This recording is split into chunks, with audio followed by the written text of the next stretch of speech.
money, and these boys are seeing you junketing around, spending money, lavishly, not cutting costs. Okay, Ken. Yeah. You see, I get. We're on set. I get angry. No, don't get. Don't. When people tell me, just let your head when rule people your tell heart. me they are broke. You see, under 17, CAF under 17 championship. Yep. Finals of that championship, NFF went to that finals of that championship in Algeria or Morocco. So 34 people, 34 to do what? Contingent people. To do what? Now, you are saying you are broke. You want with 34 persons. To do what? For a team of just 23 players. Now, the issue of meeting discussion. Maybe the players discussed with NFF thrice before they took decision, and decorum. They have team leaders. The oldest player in that team is Osne Jide, followed by Vincent Ayama and Mikel. They went to discuss with the officials of the NFF. And you are like saying, hey, you want to. Let's Mark is on the line. Hello, Mark. Hello, Ken. Yeah. Happy Sunday and happy Father's Day to all the team. Happy Father's Day to you too. Father's Day to you. Yes. And you see, I know you guys are deliberately trying to avoid the whole issue. I don't think NFF is broke. My reason for saying this is this. Now you can pay $10,000 as bonuses for a team that is not marketable as at before the Nations Cup. After the Nations Cup, the team is now a brand that everybody wants to identify with, which means it will be very easy for that team to attract funds from anybody that is willing to identify with the team. So getting funds is not a problem for the team. The problem is with Maigari, who is still bent on ensuring that he takes his own pound of flesh from the disgrace that Stephen Keshi meted out to him in South Africa. And that's the pain of what is happening to the Eagles right now. And you can see, even from the body language of Stephen Keshi, he does not want to create any further scene anymore, because what happened in South Africa pitched him against the authorities, and is trying to, pacify and make things okay. But Aminu is meant on, bringing him down. He cut his staff, cut the allowances of his staff and the players, and at the end of the day, the whole agenda is to ensure that he doesn't succeed. But the more he tries, the more Stephen will succeed. Because if you go by his record, he's the only coach in Nigeria that has gone this run without a loss in Nigeria. And I think God is with him, and the whole of Nigeria are with him as well. All right, thank you, Mark. Yeah. I'm coming to you. Keshi has been silent in all this. Yep. I mean, do we see the voice and the hand, the voice of Esau and the hand of Jacob or whatever? Well, I think I want to go back to one issue that had always been raising. I'd always been saying, when it comes to our reward system, we need to look at it properly. What does our sports policy, what does it have to say? If it is properly documented, where everybody can pick from, and you don't start changing right in the middle of tournament. We saw the outlash the other time when we were talking about Golden Eaglets, when they increased the allowance. And later, a lot of people called in and said, no, these people, they need money. It's always about the grab-it-all mentality of the Nigeria, and we need attitudinal change. But let's leave that aside for now. Now we're talking about Stephen Keshi that kept quiet in all of this. I keep saying it. It looks more like that agenda that Mark talked about. Okay, Onyeka is on the line. Hello, Onyeka. Hello, good afternoon. Afternoon, Onyeka. How are you? I'm not feeling okay with the news I'm hearing. I don't feel okay. Feel okay. They've settled it for now. They're in Brazil. They're in Brazil. We keep settling and settling. And we don't call to the program for progress. We're always calling to Cup 1 excess. It's appalling. We should start thinking of, I don't know where, in fact, let me not bring Boko Haram into the issue. But sometimes there are some people that need flushing that we should not be deliberating. Because like we said now, we will say the same thing, they will still go back and do it. They will increase bonus, give bonus, allocate charge allocations, allocate people to go to unnecessary things. It's just appalling. And please, you people should look into other things. NFF is just concentrating on Super Eagles and any team that is able to qualify for the World Cup. And if you don't win gold, even Nigerians don't appreciate it. Let us know how to blend all these things.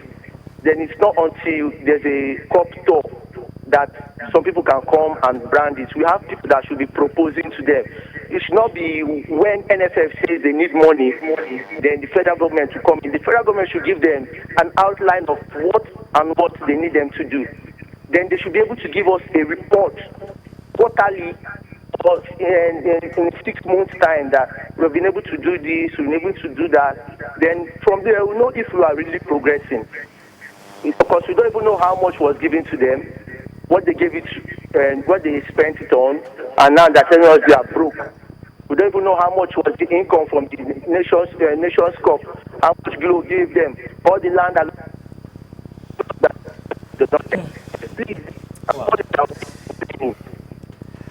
Okay. Thank you, Onyeka. Thank you, Onyeka, for calling. You don't know the budget, how much they have are always in. I think one thing also is like maybe the FA. I want to ask you this: the FA, most like what callers are saying, have not to say we have this endorsement. This how much this is paying us. This they have kit. They are being kitted by a particular company. There is a television. There is a whatever. I'm talking about marketing, not the marketer itself. Okay. I'm talking about their partners. They have partners. Exactly. They have electronic partner. They have beverages partner. They have all this. Have they come out to say this is how much? It's like the typical Nigerian club. Yeah. You always collect money. You don't know if Hull versus Leicester, you will tell you 13,100 persons watch the match. The projections, so you know. So I want to ask you this: how is there insincerity in this? And then he was talking about the Keshi thing. Couldn't Keshi have able to speak to the boys? Let me start with the Keshi thing. Yeah. Remember, Keshi was involved in 2002 debacle. Yes. He was assistant coach to Amodu. Yeah. The man has had enough. In South Africa, sorry, let me just interrupt you. I will come back to you exactly. James is on the line. Sorry. Hello, James. Hello? Yeah, good afternoon. Okay. Oh, sorry. James, do call back. In South Africa, here is a coach that took his team to South Africa, played the first game, second game, third game, came to a game against Cote d'Ivoire. You told the team you started booking tickets, return tickets. This same coach, this same Stephen Keshi. Here is a coach that is preparing a team for the Confederations Cup. You're telling his boys that you don't have money, whatever. Before then, you brought the issue of backroom staff. Yeah. You had to slash his team. I mean, now you're talking about the issue of bonus. The man is like, I've seen all this. What do you want me to say? Now maybe Ken, you should be aware that Keshi was told that if he does not call his boys to order, that he will be sacked.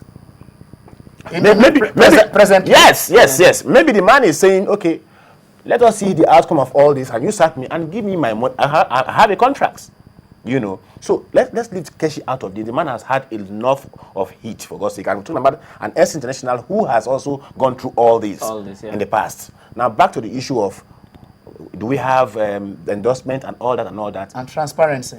Ken, the present NFF president used to be the chairman of the finance committee of the past immediate past board. I mean, what are we talking about? What are we talking about? The man knows what is in the purse before he got a bigger position. Talking about the presidency of the NFF. He can't tell us that he doesn't know how much the NFF is worth. Yeah. That would be a scandal if he still doesn't know how much the NFF is worth. I think it has gone to a point where we start taking stock. We start asking ourselves, hey, you are leaving, before you leave, please, what do you have on ground? Did you do a postmortem of the AFCON? What do you have on ground? Stop taking. You see, when somebody came and accused the NFF, there had not been an audited report in the past how many years. Okay, this is the amount of money as a parasocial gotten from government. Okay. This is how much we've made for marketing. How much expended. It's a public thing.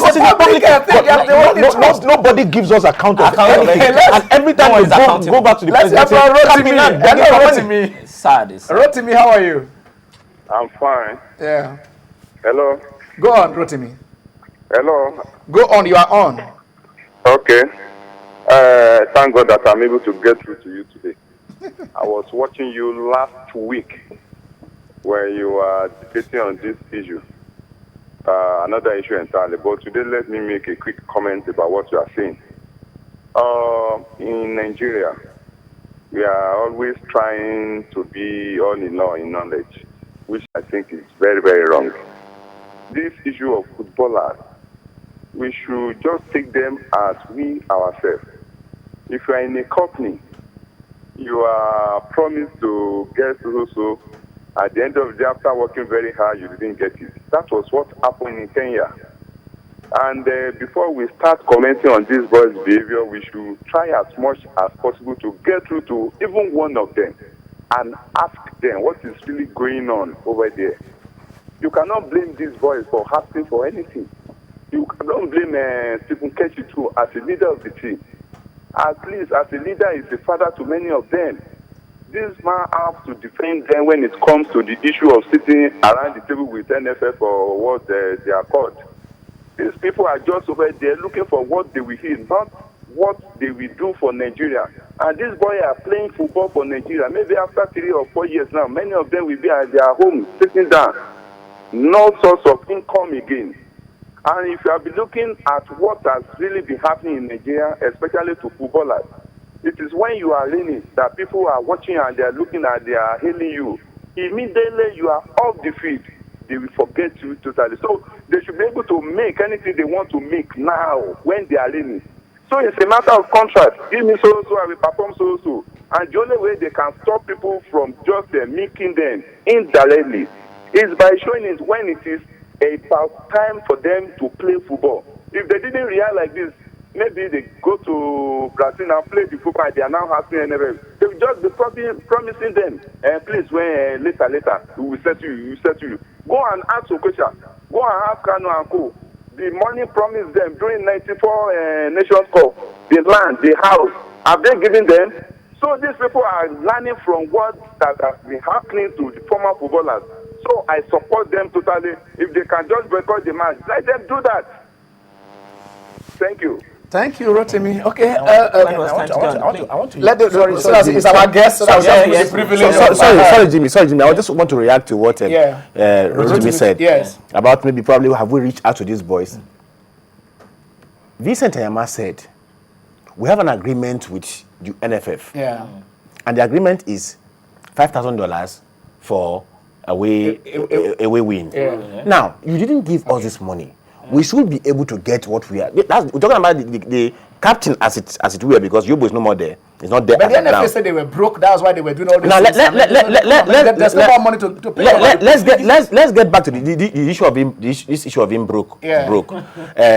I recall that when the NFF and the Super Eagles, when they were hosted by the presidency, something happened. Yeah.